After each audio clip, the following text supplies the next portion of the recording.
जालपालं कचत्कण्ठमालं शरच्चन्द्रपालं महादैत्यकालं नभो नीलकायं दुरावारमायं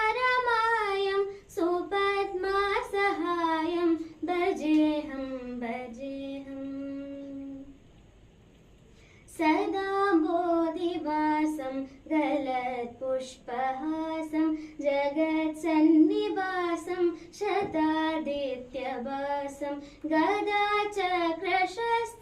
लसत्पीतवस्त्रं हसच्चारुवक्त्रं